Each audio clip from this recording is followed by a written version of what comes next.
بسم الله الرحمن الرحيم. اللهم كن لوليك الحجة ابن الحسن صلواتك عليه وعلى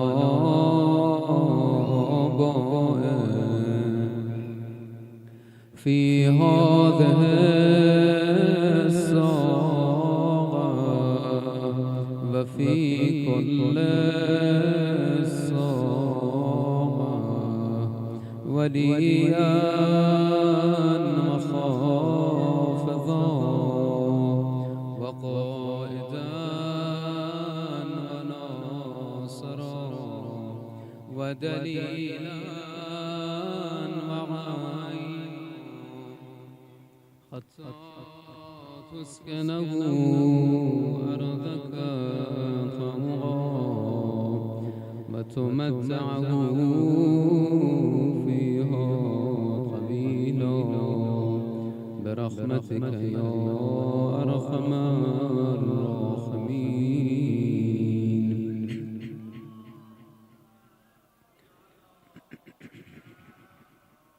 بسم الله الرحمن الرحيم. اللهم إني أفتتح الثناء بحمدك وأنت مسدد للصواب بمنك، وأيقنت أنك أنت أرحم الراحمين في موضع العفو والرحمة، وأشد المعاقبين في موضع النكال والنقمة، وأعظم المتجبرين في موضع الكبرياء والعظمة. اللهم أذنت لي في دعائك ومسألتك، فاسمع يا سميع مدحتي، وأجب يا رحيم دعوتي، وأقل يا غفور عثرتي. فكم يا إلهي من كربة قد فرجتها، وهموم قد كشفتها، وعثرة قد أقلتها، ورحمة قد نشرتها، وخلقت بلاء قد فككتها. Brothers and sisters, please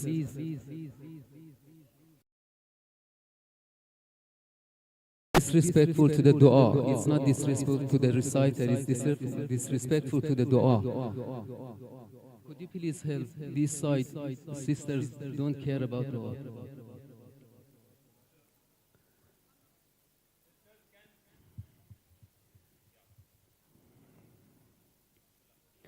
فكم يا إلهي من كربة قد فرجتها، وهموم قد كشفتها، وعثرة قد أقلتها، ورحمة قد نشرتها، وخلقة بلاء قد فككتها. الحمد لله الذي لم يتخذ صاحبة ولا ولدا، ولم يكن له شريك في الملك، ولم يكن له ولي من الذل، وكبره تكبيرا.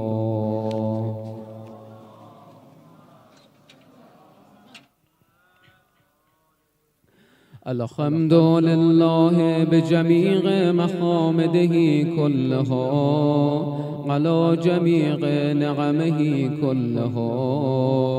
الحمد لله الذي لا مضاد له في ملكه، ولا منازع له في أمره.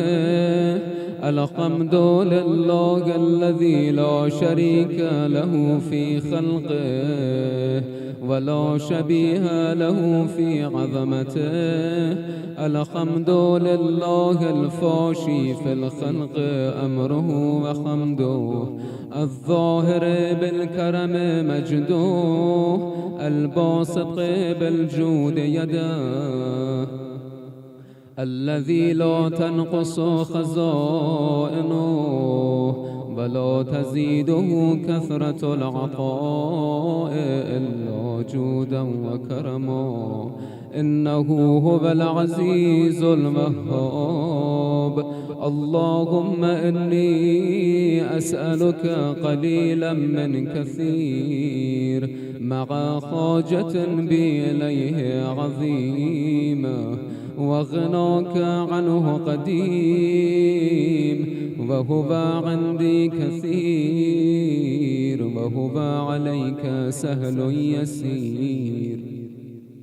اللهم إن عفوك عن ذنبي وتجاوزك عن خطيئتي وصفحك عن ظلمي وسترك على قبيح عملي وحلمك عن كثير جرمي عندما كان من خطئي وعمدي، أطمعني في أن أسألك ما لا أستوجبه منك، الذي رزقتني من رحمتك وأريتني من قدرتك وعرفتني من إجابتك، فصرت أدعوك آمنا وأسألك مستأنسا لا خائفا ولا وجلا،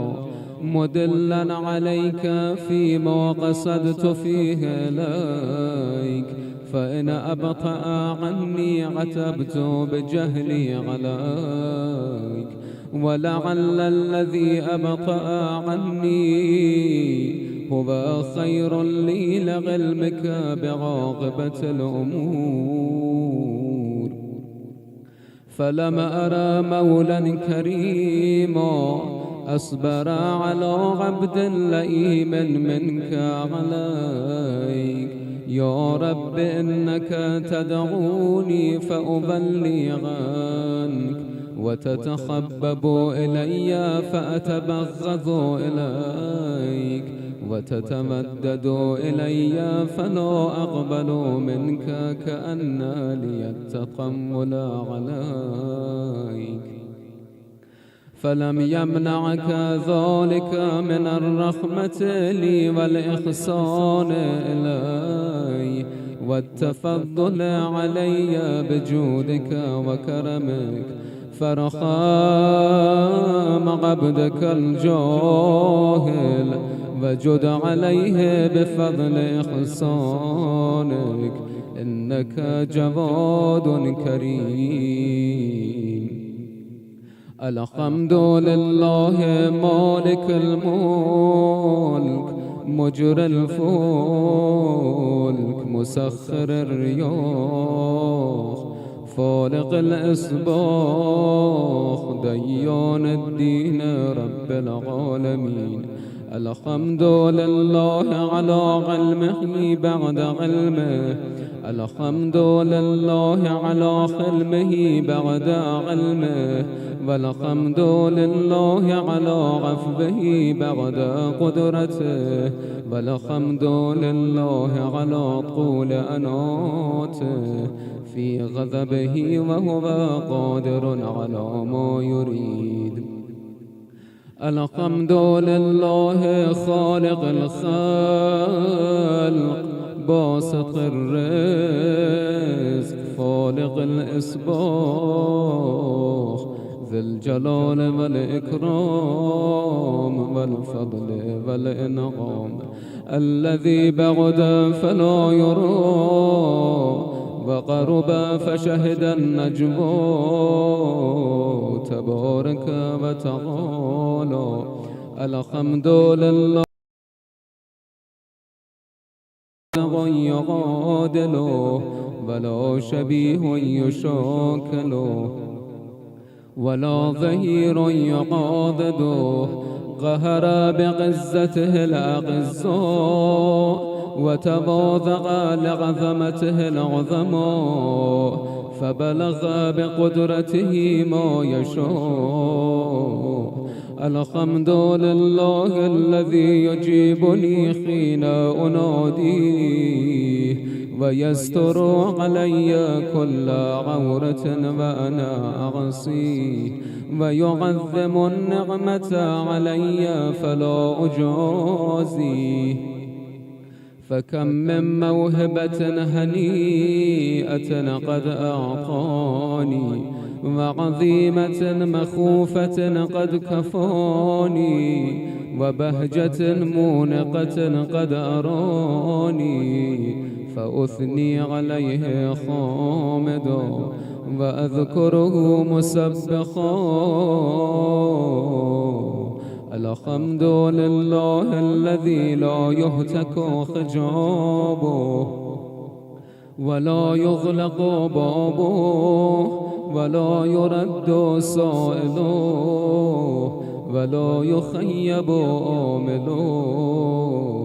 الحمد لله الذي يؤمن الخائفين وينجي الصالحين ويرفع المستضعفين ويدع المستكبرين ويهلك ملوكا ويستخلف آخرين.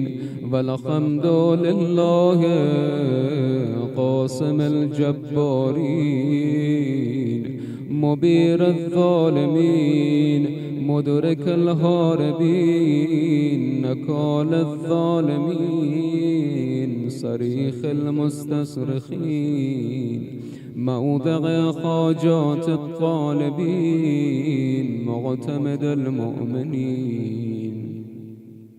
الحمد لله الذي من خشيته ترعد السماء وسكانها، وترجف الأرض وغمارها، وتموج البحار ومن يسبح في غمراتها. الحمد لله الذي هدانا لهذا وما كنا لنهتدي لولا أن هدانا الله. الحمد لله الذي يخلق ولم يخلق، ويرزق ولا يرزق، ويطعم ولا يطعم، ويميت الأحياء ويحيي الموتى، وهو حي لا يموت، بيده الخير وهو على كل شيء قدير. اللهم صل على محمد عبدك ورسولك وأمينك وصفيك وحبيبك وخيرتك من خلقك، وحافظ سرك ومبلغ رسالاتك، أفضل وأحسن وأجمل وأكمل وأزكى وأنمى وأطيب وأطهر وأسنى وأكثر ما صليت وباركت وترحمت وتحننت وسلمت على أحد من عبادك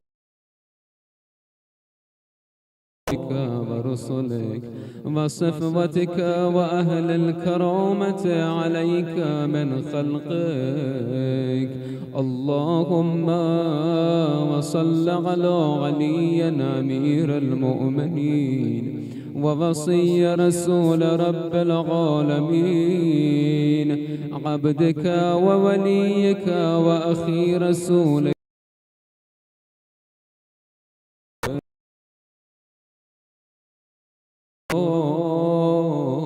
والنبأ العظيم. وصل على الصديقة الطاهرة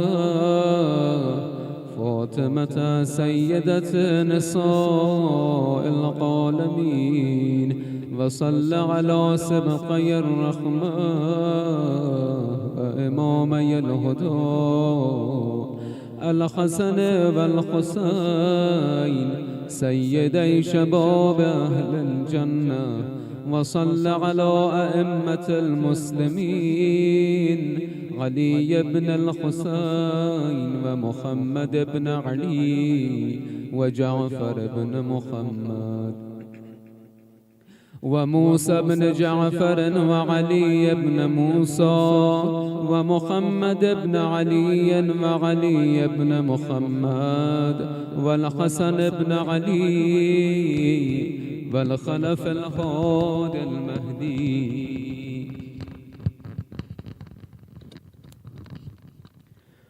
حججك على عبادك وأمنائك في بلادك صلاة كثيرة دائمة. اللهم وصل على ولي أمرك القائم المؤمل والعدل المنتظر، وخفه بملائكتك المقربين، وأيده بروح القدوس يا رب العالمين. صلوات. اللهم اجعله الداعي إلى كتابك والقائم بدينك، استخلفه في الأرض كما استخلفت الذين من قبله، مكن له دينه الذي ارتضيته له، أبدله من بعد خوفه أمنا، يعبدك لا يشرك بك شيئا. اللهم أعزه وأعزز به، وانصره وانتصر به، وافتح له فتحا يسيرا، واجعل له من لدنك سلطانا نصيرا. اللهم أظهر به دينك وسنة نبيك حتى لا يستخفي بشيء من الحق مخافة أحد من الخلق.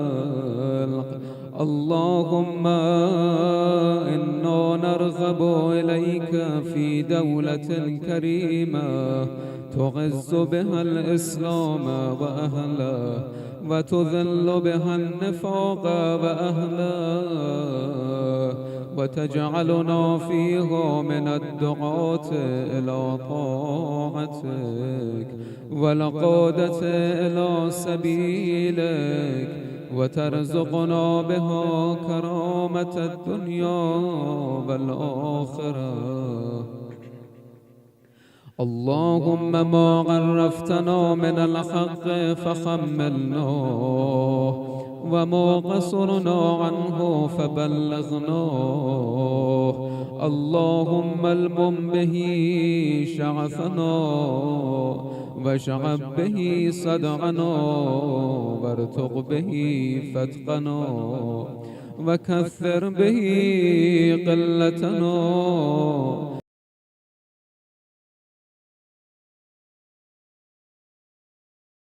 واقض به عن مغرمنا، واجبر به فقرنا، وسد به خلتنا، ويسر به عسرنا، وبيض به وجوهنا، وفك به أسرنا، وأنجح به قلبتنا،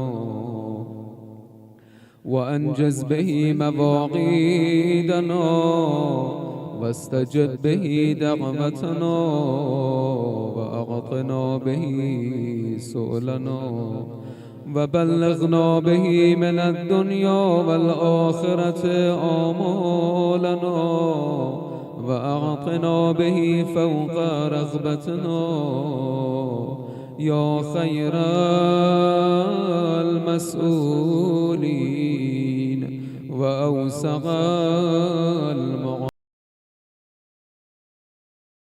دورنا وأذهب به غيظ قلوبنا واهدنا به لما اختلف فيه من الحق بإذنك إنك تهدي من تشاء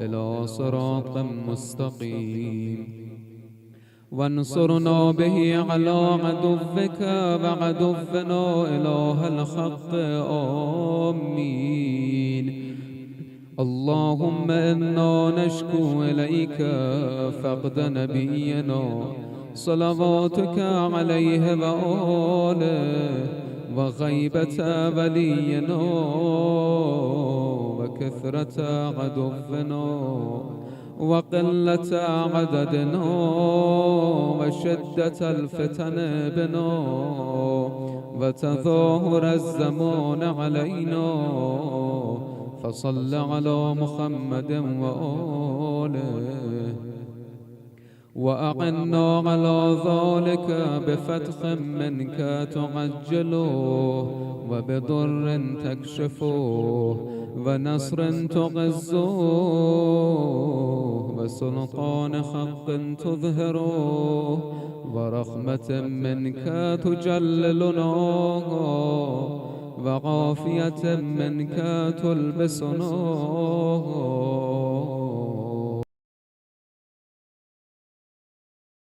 أرحم الراحمين صلوات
صلوا على محمد وآل محمد.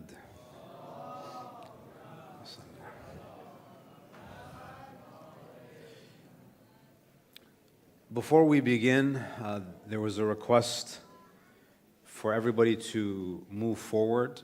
So if I can ask the brothers in the back to move as close as you can to the Mimbar. So don't worry, I'm not going to ask questions during the majlis if you sit close to the Mimbar. ورحم الله من ذكر القائم من آل محمد. اللهم صل.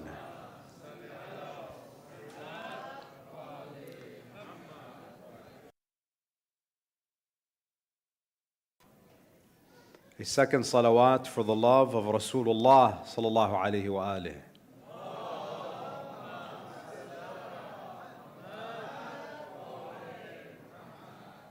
For the love of Amir al-Mu'mineen, a third salawat in the loudest of your voices.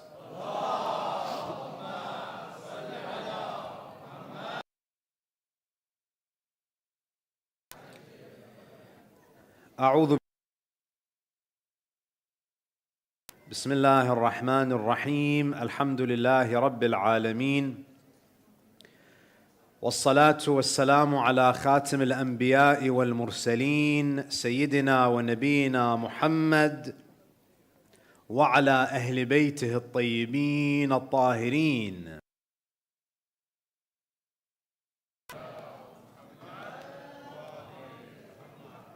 ولعنة الله على أعدائهم ومنكر فضائلهم من الآن إلى قيام يوم الدين. رب اشرح لي صدري ويسر لي أمري واحلل عقدة من لساني يفقه قولي. Respected elders, brothers and sisters, Assalamu alaikum wa rahmatullahi wa barakatuh. So we've been discussing saying number 147 in Nahjul Balagha. And as I mentioned, that this saying is a conversation between Kumail ibn Ziyad and Imam Amir al-Mu'mineen. It's a private conversation. The Imam alayhi salam, he takes the hand of Kumail and they walk to the outskirts of the city. And as we've covered so far, the Imam alayhi salam, he shares profound wisdom with Kumail. The hadith basically starts off with the Imam saying, Ya Kumail ibn Ziyad, inna hadhihi al-qulub aw'iya, fa khayruha aw'aha. O Kumail, these hearts are containers, and the best of them are those that have the greatest capacity. And then the Imam alayhi salam explains to Kumail that there are three types of people. And he divides people into three different groups based on their relationship with knowledge. He mentions the godly scholar, فَعَالِمٌ رَبَّانِي. He mentions the learner who learns with the proper intention, the intention of attaining salvation. And then he mentioned the third group. The third group is the group that doesn't live in accordance with knowledge. They don't live their lives based on wisdom and understanding. Their decisions are not informed by knowledge. Their behavior, their decisions are influenced by whatever the majority is doing. They're just like leaves that are blown by the wind. They have no foundation. And then the Imam, as we mentioned last night, this is just a quick summary. He mentions that knowledge is better than wealth. It's better than money. Al-ilmu khayrun min al-mal. And as I said last night, many of us, we accept that idea in theory. But in practice, we often give priority and we give more respect to wealth and those who have wealth. And we're willing to sacrifice for wealth, but we're not willing to even inconvenience ourselves to show you that there is a disconnect between what we claim and what we really believe. Then the Imam alayhi salam, he continues. And this is where we left off. Ya Kumail. You know, again, it's very interesting that the Imam, he repeats the name of Kumail as he's speaking to him. And it seems that the Imam does this to keep him attentive and also to express his affection for Kumail. He constantly says his name to demonstrate to Kumail that you are someone who I consider to be very close. We know each other on a first name basis, as they say. Ya Kumail, هلك خزان الأموال وهم أحياء. The Imam says, O Kumail, the people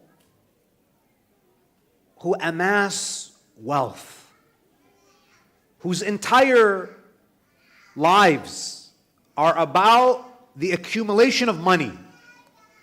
There are some people, every minute of every day is devoted to making an extra dollar. And their desire for money is for the sake of money. You know, sometimes you want to make money because you have a goal. You have something more noble that you want to achieve. Imam says, no, there are some people that don't look at money as a means. For them, being rich and accumulating money in and of itself is what they want. That the goal is the accumulation of money and nothing beyond that. The Imam says, people who are like this, whose entire lives revolves around the amassing and the accumulation of money, the Imam says, halaka khuzan. The word khuzan is the plural of khazin. Those who just hoard money. They accumulate money. The Imam says they're dead, even though they might be physically alive. Halaka khuzanul amwal wa hum ahya. Even though they're biologically alive, because they've made their entire life about money, their hearts are dead. They're spiritually dead. You know, there's an interesting narration that we have from the Prophet sallallahu alaihi wasallam.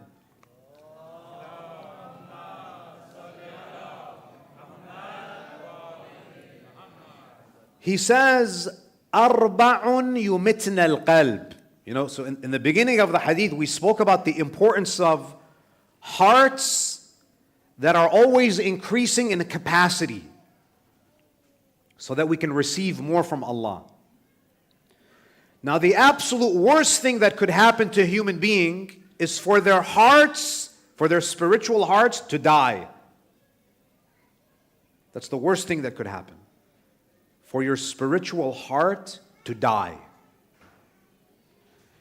The Prophet says there are 4 things that cause the spiritual heart to die. You know, and God forbid, you know, sometimes a person might reach a point in their lives where they don't feel anything. They could commit the worst sin and they feel nothing. They could stand before Allah, pray. They don't feel anything when they pray, when they make dua. They feel dead inside. The Prophet says that this doesn't happen by accident. You weren't born with a dead heart. You did certain things that caused your spiritual heart to become sick.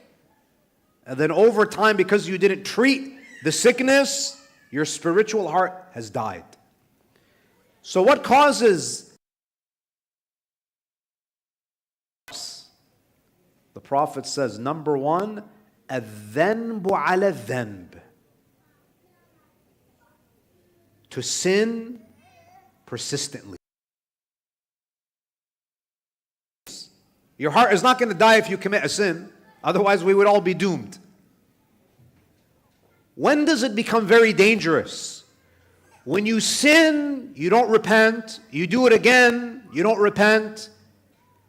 And you even ignore your guilty conscience. You know, when you first start committing sins, you feel guilty inside. The first time you go to a club, you feel like you feel very uneasy. God forbid, the first time you drink, that first time, there's an alarm system that's going off inside of you. But what happens when you go the second time, the third time, the fourth time? You don't repent. You persist with the sinning. The Prophet says what ends up happening is your spiritual heart dies and you don't feel bad anymore about it.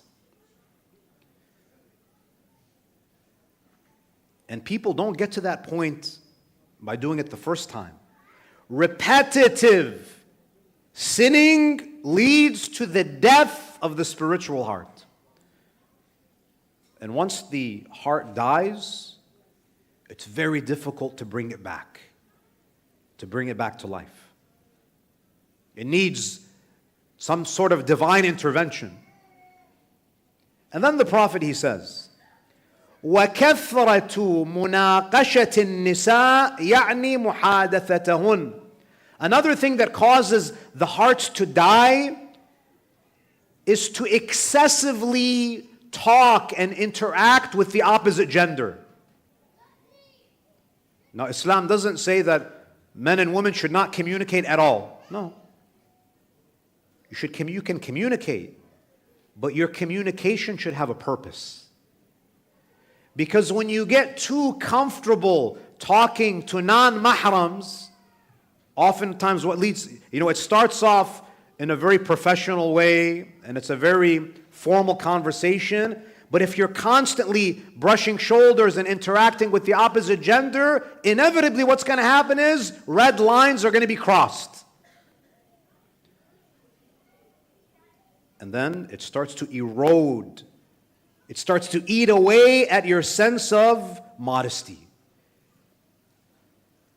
That positive shyness, it goes away. And haya is a very important quality. If you don't restrict yourself, and if you're too loose and open with the opposite gender, that haya is going to die. And when a person loses their modesty, and this applies to men and women, when you lose your modesty, an aspect of your humanness has been lost. What makes us human is that we're the only creatures that cover up. Because there's this sense of haya. This is number 2. Then the Prophet says, وَمُمَارَاتُ الْأَحْمَقِ. And to constantly argue and debate and dispute with foolish people. And this is a very important message for social media. Sometimes you see people, they're having a long debate in the comments section of YouTube. It's like, do you have no life? Who are you arguing with? Going back and forth, back and forth, back and forth, wasting your time. So constantly debating with people who have not shown an interest to learn, who are not interested in understanding and hearing another perspective. Why waste your time arguing? Because when you argue with people who are not interested in the truth, it becomes a game of egos. We shift away from trying to collectively find out what the truth is to what? Who won the debate? Was it me or was it you? This person destroyed this person. And the worst are the Sunni and Shia debates. They're the absolute worst. Because 99.999% of the people who are having these discussions and these debates, either they're not qualified in terms of knowledge, or they have sub-zero akhlaq. They might have the knowledge, but they don't have the akhlaq. The only reason why we should be having these discussions is if you sense that there's a sincere desire to know the truth. But if it's just about, me versus you, and they design these YouTube thumbnails and it looks like a wrestling match is going to take place, the Prophet says engaging in these types of futile disputes is going to cause your spiritual heart to die. Because it's not about who's winning the debate. It's about discovering haqq, discovering the truth. And if you're debating with foolish people, you lose sight of what is most important, and that is elevating the truth, presenting the truth in a way that can be digested by people. It's not about, oh, I smoked him in a debate. You smoked him in a debate. Good for you. Did you bring this person's heart closer to the truth? Or did you just put them in a defensive mode? You know, there's a beautiful statement from Ahlul Bayt. And again, most of us, we don't follow these traditions. Ahlul Bayt, they say, رَحِمَ اللَّهُ امْرَأً تَرَكَ الْمِرَاءَ وَإِنْ كَانَ مُحِقًّا. Imam al-Sadiq, Imam al-Baqir, our Imams, they say, may Allah have mercy. The Imams are making dua for such a person. May Allah have mercy upon that person who abandons argumentation and disputes even when they know they are right. You know that you're right, but the moment you see that your opponent or the person that you're discussing with has shut down and they've become defensive, stop the discussion. Because the purpose of these discussions is to open up people's hearts. It's to bring them to the truth. It's not to keep score and keep track of who's winning. It's not about winning. It's about being at the surface of the truth. And sometimes being at the service of the truth is to know when the discussion is no longer productive. And to say, I have to pull back now. See, this ethics is what is missing today. Islam is not about Sunni versus Shia. Our Imams never taught us to look at the Ummah in this way, where it's us versus them. No. We want to bring everyone to the light of truth. We want to bring people to the path of Ahlul Bayt. And we have to be cognizant of what brings people closer and what repels them. Number 4, so we're going through the things that cause the heart to die. And then finally the Prophet says, وَمُجَالَسَةُ الْمَوْتَى.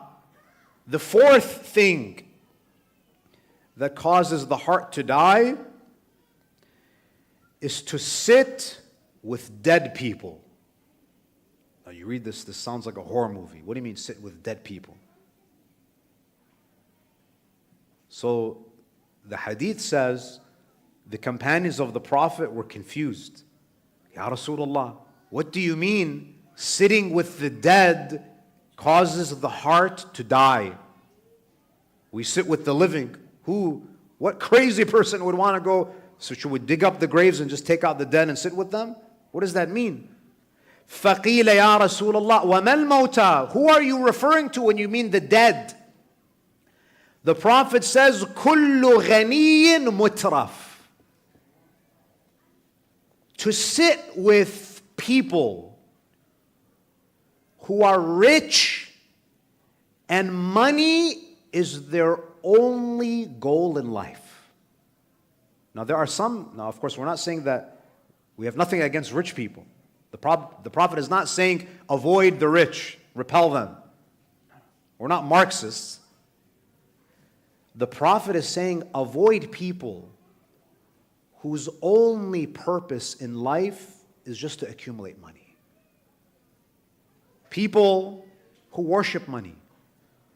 People who are trying to earn money not because they want to use it to do something noble. They want to acquire money just so that they can identify as rich. And they can look down on people who are not rich. Right? Who are just accumulating wealth so they can refer to themselves as successful, and the rest of you are just a bunch of brokies. The Prophet says, don't sit with people like that. Because they're dead inside. Why are they dead? Because they took their hearts, which was meant to host Allah, and they took something so small called the dunya, and they put the dunya in their hearts, and they infected their hearts. And their hearts died. They're dead inside. So Amir al-Mu'mineen, going back to his words to Kumail, he says, Ya Kumail, halaka khuzanul amwali wa hum ahya.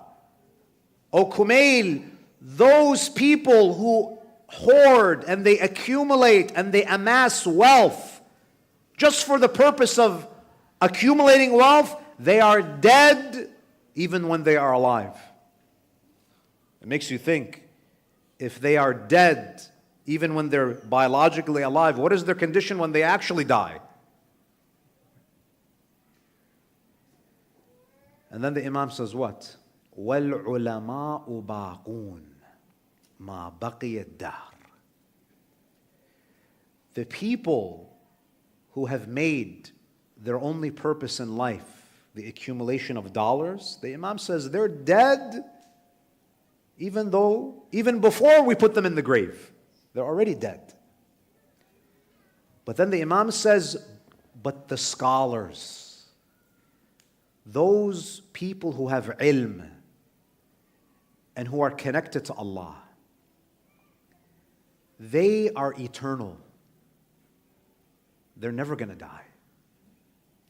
Meaning that they will continue to live for as long as the world exists. Meaning even after they die, they're still alive. Those who are obsessed with dunya, they're dead before Malakul Maut even comes to them. But the Imam says, the ones who have filled their hearts with ma'rifatullah, those people who have knowledge of God, and they're practicing that knowledge, they are always going to be alive. Death cannot overtake them. And then the Imam alayhi salam very beautifully, he says, أَعْيَانُهُمْ مَفْقُودَةً. You might not see their bodies anymore. They passed away. You don't see them anymore. Their physical bodies have turned into dust. أَعْيَانُهُمْ مَفْقُودَةً وَأَمْثَالُهُمْ فِي الْقُلُوبِ مَوْجُودَةً. But their legacies, their knowledge, their lessons, their ideas are alive. And where are they alive? They're alive in the hearts of people. And that's the best place to live.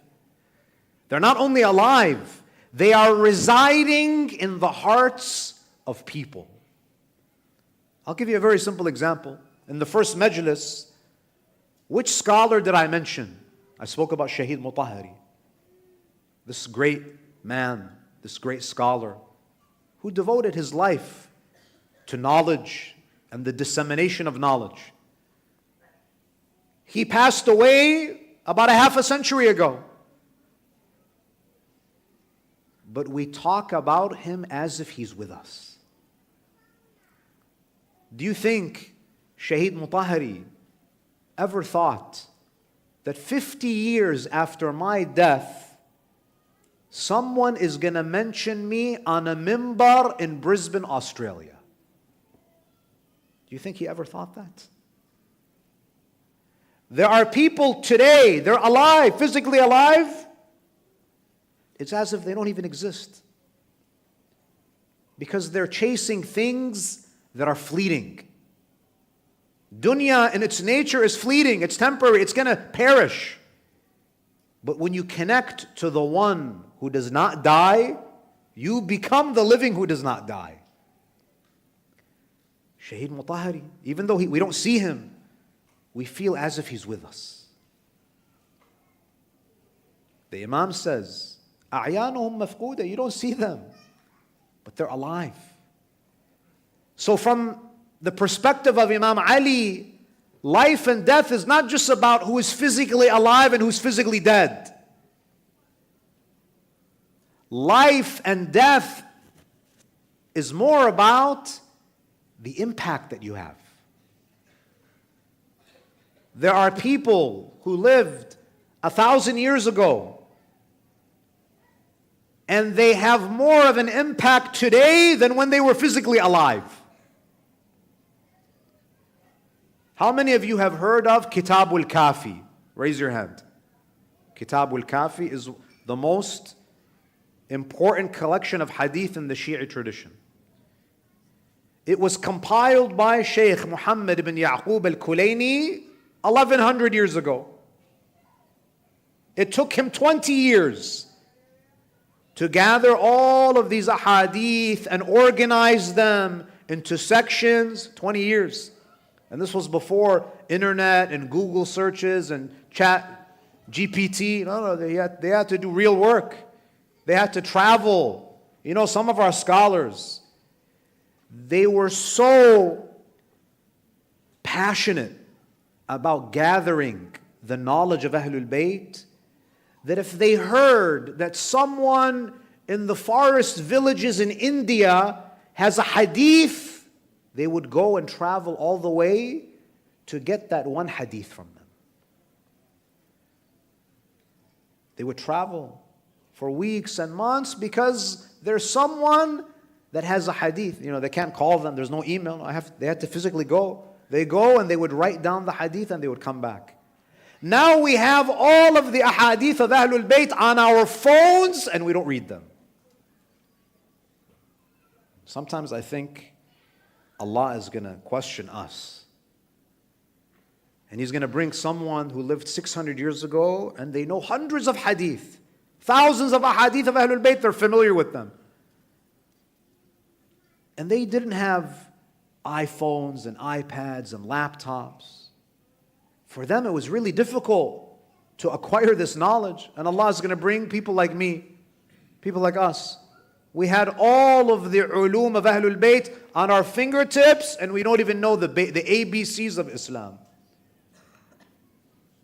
What are we going to say?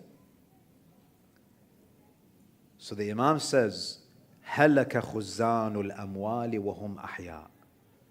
The accumulators of wealth are dead, even though they might be physically alive. But the people who have ilm, the ulama, the scholars, the godly scholars, they remain. And we sense this. And therefore, my dear brothers and sisters, we have a choice to make in life. Do you want to be a spiritually dead person for the rest of your life? Or do you want to really be alive?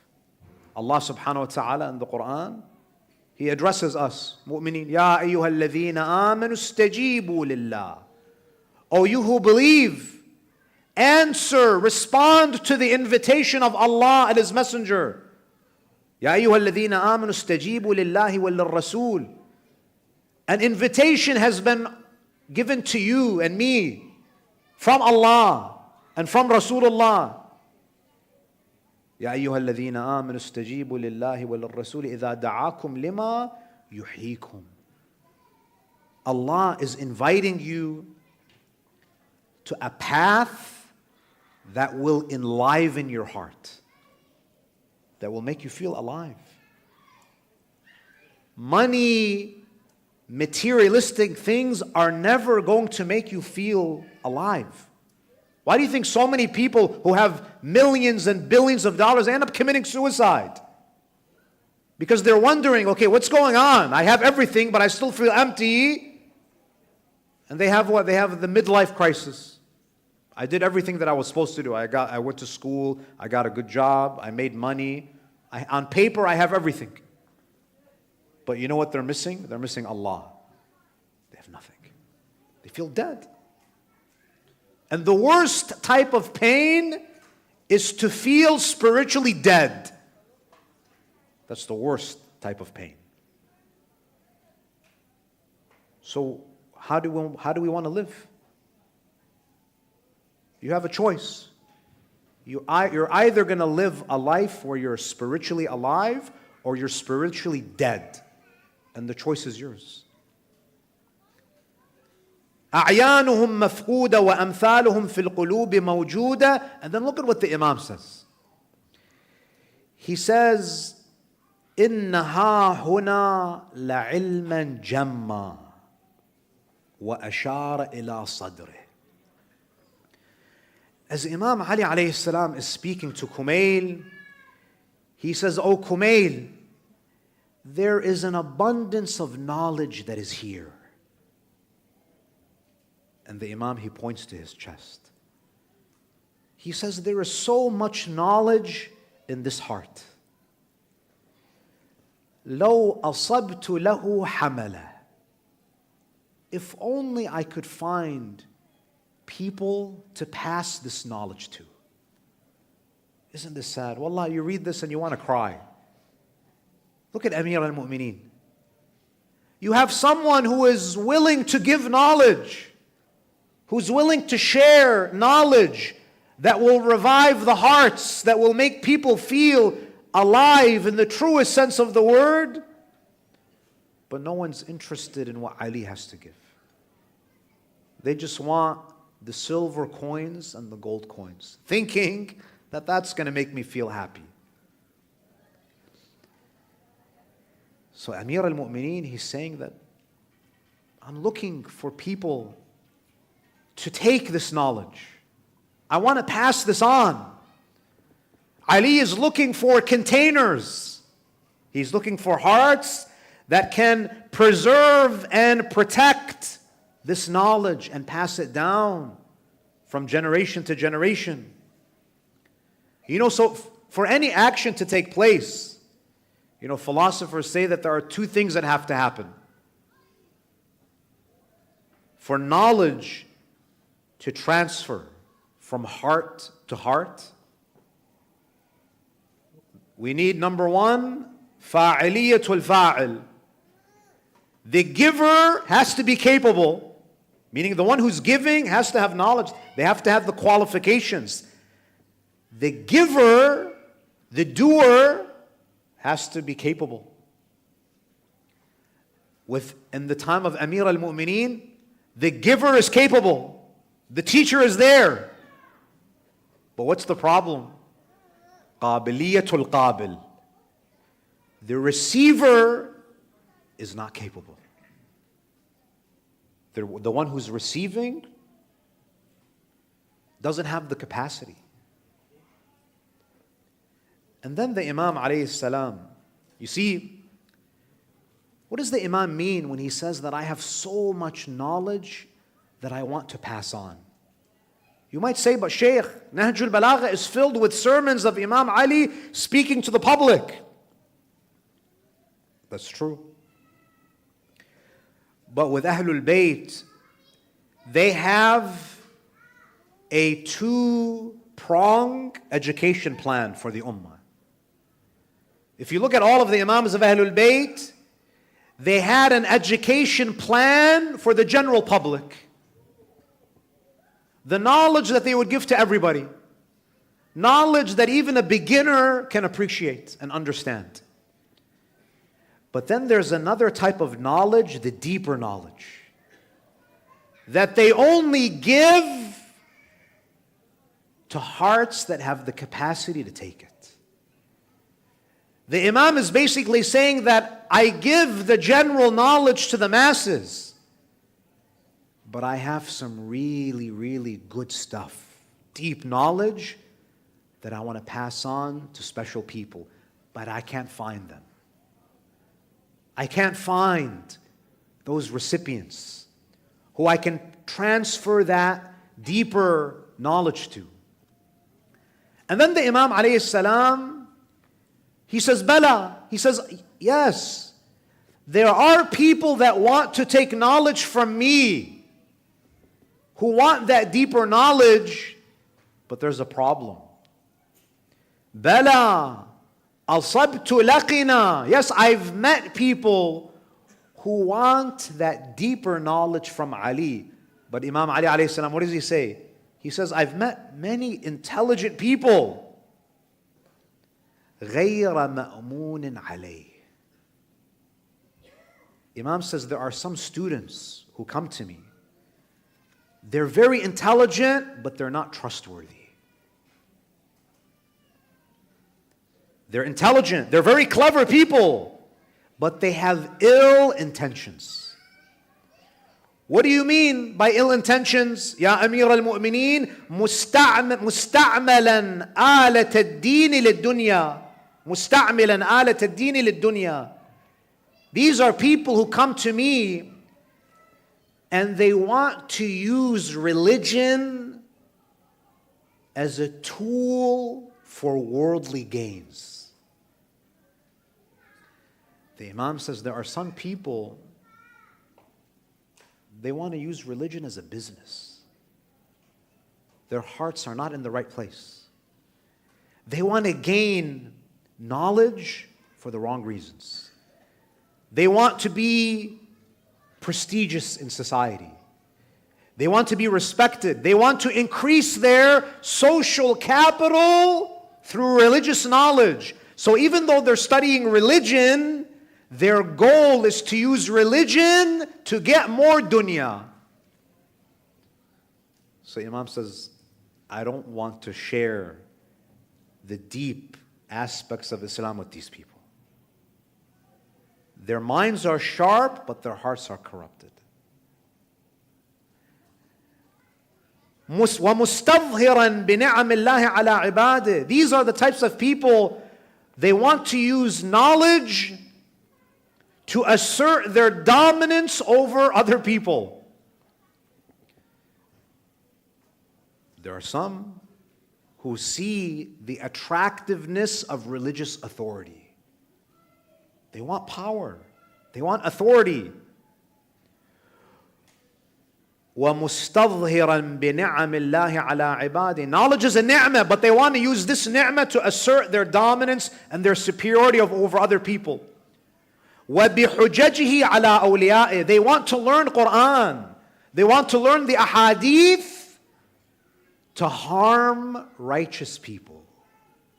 I'll give you an example. Many of you are familiar with the mass arrests that happened in Kufa when Muslim ibn Aqil arrived.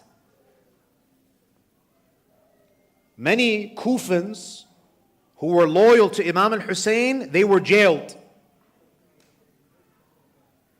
Who do you think gave the religious legitimacy to Ibn Ziyad to arrest these people? Do you know who did it? An Islamic scholar who was a judge by the name of Shuraih al-Qadhi. Today, if you go to Saudi Arabia, Saudi Arabia is going to change. It's changing drastically. The same lands that the Prophet used to propagate Islam, now you have concerts. You have singers. You have alcohol consumption. You have gambling. Who gave the green light to these Muslim rulers?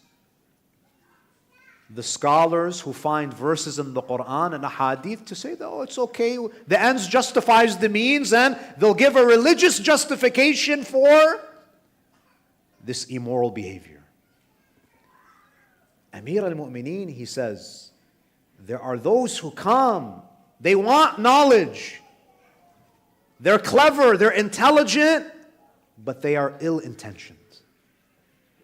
Ali says, I don't give the secrets that the Prophet gave to me, that pure, deep Islamic knowledge, I don't give it to these people. Ali is selective. So this is one group. So the Imam is now giving us examples of unqualified recipients of knowledge. People who don't have the right containers to take that knowledge. So the first group are people who are intelligent, but they have bad intentions. And then the Imam says, أو منقادا لحملة الحق. You know, sometimes you might have people who have good intentions, but they're very naive. They're naive. You know, sometimes people with good intentions, they can also cause a lot of damage because they don't have insight. They don't have wisdom. So the Imam says, there are some who come to me for deep Islamic knowledge, they're very sincere. They want to follow the carriers of the truth. But what's the problem with them? لا بصيرة له في أحنائه. They don't have insight. They're very superficial. They're simpletons. You know, just like in the battle of Siffin, Imam had a lot of people like that in his army. He is fighting against Muawiyah, who is the greatest threat to the Muslim community. Amr ibn As, Muawiyah, they realize that they're going to lose the battle. They say to their soldiers, put the Quran on the spears. And that was enough for the people with good intentions to say, oh, stop. The Quran is there, we have to stop. Ali is telling you to fight. But because they saw a Quran on a spear, no. We have tahara and najasa, and we have. And talking Quran is telling you to fight, and you're saying, no, because the Quran is there, I have to stop. These are people who are very simple-minded. They don't have insight. They don't have wisdom. يَنْقَدِحُ الشَّكُّ فِي قَلْبِهِ. These are the types of people who easily doubt. The moment any ambiguity arises, any question is presented, doubt overcomes them. So they're simple-minded. They don't have depth. They want deep knowledge. They have good intentions, but they're easily manipulated. They're easily manipulated. Imam says, أَلَا لَا ذَاكَ وَلَا ذَاكَ. The first group, they can't be trusted. And the second group can't be trusted. Sometimes there are people with bad intentions. Obviously, these people, you can't trust them with that deep knowledge. And the people who are very innocent, you also can't trust them because they're going to destroy themselves and the community without realizing it. You have to be very selective about who you're giving this information and this knowledge to. And then the Imam gives a third group. أَوْ مَنْهُومًا بِاللَّذَّةِ سَلِسَ الْقِيَادَةِ لِلشَّهْوَةِ. There are some who are driven by their desires. Their qa'id, their leader is their passions. They have no discipline. They're very impulsive people.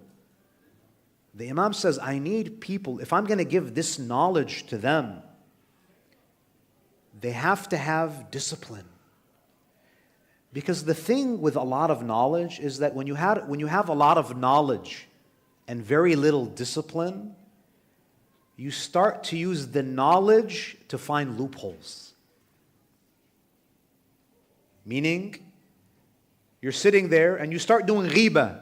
Ghibah is haram. But because you've memorized so many ayat of Quran and ahadith, you can find a way to find a loophole. Oh, well, this person is a fasiq. You'll come up with some justification. You're driven by desires. You don't have discipline. Number 4, أو مغرما بالجمع والادخار. And there are people, they're similar to who the Imam was speaking about in the beginning. Those who are accumulating money and they're hoarding wealth. Meaning these are the types of people, they want to become religious authorities just so they can collect money from people. That's the only thing that they care about. That's the only thing that they care about. That's the only time that they show up. They're not there to teach, to solve problems. Only if there's a donation, that's when you see them. Imam says, those people who are obsessed with dunya, I don't give them this deep knowledge. The Imam then says, لَيْسَ مِنْ رُعَاةِ الدِّينِ فِي شَيْءٍ. These groups, these 4 groups, they are not the shepherds and the custodians of this religion. This religion is not preserved by these types of people. Those types of people who are impulsive, who use religion for dunya, the Imam says they are أقرب شيء شبها أقرب شيء شبها بهم الأنعام السائمة. These types of people who use religion just to fill their stomachs and line their pockets, Imam says they're like grazing cattle. That's all they are. They're grazing cattle. And then the Imam says, كَذَلِكَ يَمُوتُ الْعِلْمِ بِمَوْتِ حَامِلِهِ. The Imam says, this is how knowledge dies. When you have people who are carrying deep knowledge, but they have no one to pass it on to. Now the question here arises, what happens to this deep knowledge? Does it die with Ali? Or does Allah have a system in place that preserves that deep Islamic knowledge? What is that system? Inshallah, we'll discuss that tomorrow night. وآخر دعوانا الحمد لله رب العالمين وصلى الله على محمد وآله الطاهرين.